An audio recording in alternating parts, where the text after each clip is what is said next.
这个老人看似体弱无力，可杀起人来却毫不手软。他表面看起来像个普通老人，殊不知是个力大无穷的连环杀人狂，竟然连杀数十名壮汉，手法精湛，毫无漏洞的冷门佳作，完美的脱罪手法，竟让上百名警察毫无头绪。影片开始即视高能，晚上一名送外卖的女人路过，突然被绳子勒住脖子摔倒在地，女人被狠狠勒住脖子。就在女人还没回过神，凶手就把绳子牢牢套在摇车上，接着女人就被摇车拖了近100米远，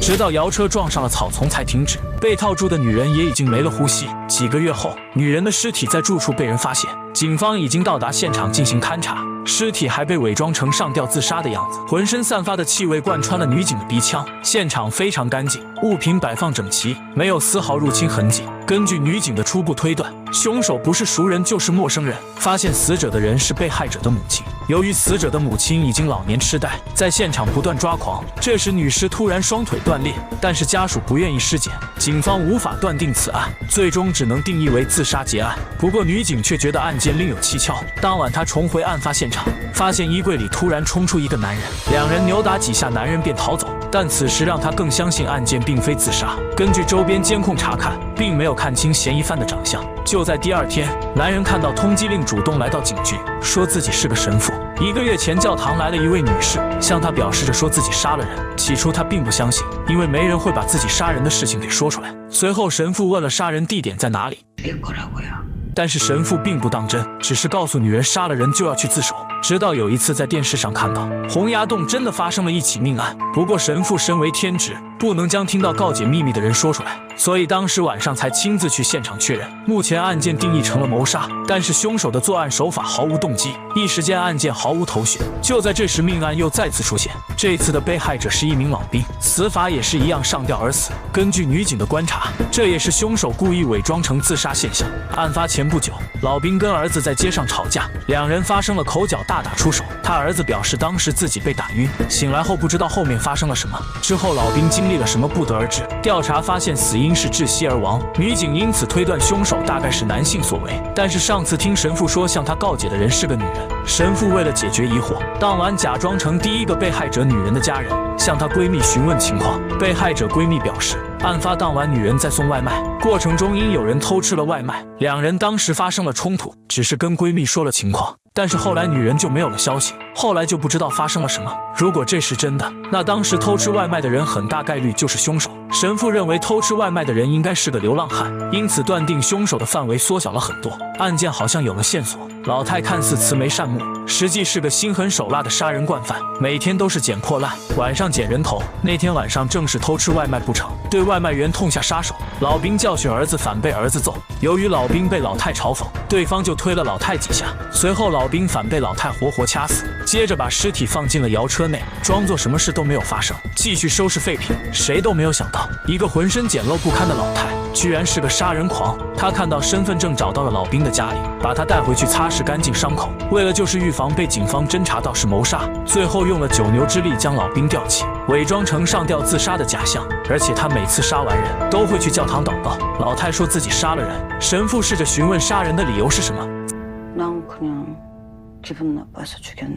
在路边时，老太不小心刮蹭到了一个女人的车，女人只是骂了老太几句，随后老太就尾随女人到家中，甚至想连她孩子都不想放过。老太这一次甚至连尸体都不想处理。接着神父跟女警也来到了案发现场，他知道这附近肯定藏着一个变态杀人犯。身为警察的他推断，对方应该是个身强力壮的男性，不然不可能可以杀掉体强力壮的男人。至于神父说的祷告中杀人犯是个女人，很有可能是哪个精神有问题的女人说的。神父听完后无力反驳。到了晚上，老太再次来到教堂找神父，神父发现是那个杀人犯后，立马给女警发去短信，可老太却说自己要走了。没想到这次老太的目标其实是神父。老太刚离开时，女警刚好跟老太擦肩而过。她到教堂后发现神父已经倒地不起，瞬间想到了刚刚经过的老太，不考虑神父的伤势，直接追了出去。刚好夜间人少，很快就追上了老太。可没一会，一转眼就从巷子里消失不见。女警装着胆子进去看看，就在这时，没想到老太突然冒出来，跟女警扭打在一起。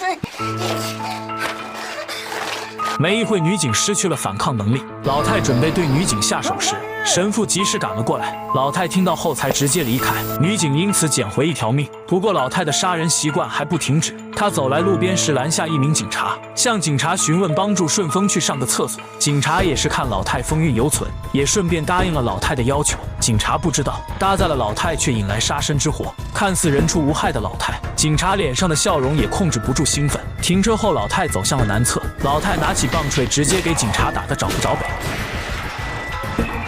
由于老太力气过大，警察无力反抗，直接咬断了警察的动脉。眼看警察已经一命呼呼，随后自己刚换的假牙也咬碎了。现在的他已经换上了3轮电动车。时隔数天之后，神父又再次看新闻报道，两人来到了案发现场。殊不知上次事件之后，老太一直关注着他们两人的动向。就在女警睡觉时，老太找到了他，并且把他抓了起来。虽然两人已经互相锁定了位置，神父及时赶到，老太却直接冲了出来。他发现女警已经被打得头破血流，神父看到后决定先将老太抓住，可他已经跑进了树林当中。神父接着尾随其后，老太经过一条下水通道，跑到了一所牧场里。就在神父追到这里时，老太已经走进了牛圈内，两人四目相对。没想到这起连环杀人犯真的是这个老太，神父一时难以置信。中间来来回回的奶牛，神父无法走过去，只能眼睁睁看着他离开。神父还是担心女警的安危，他赶忙回去将女警送去医院。老太也走上了新的逃亡之旅。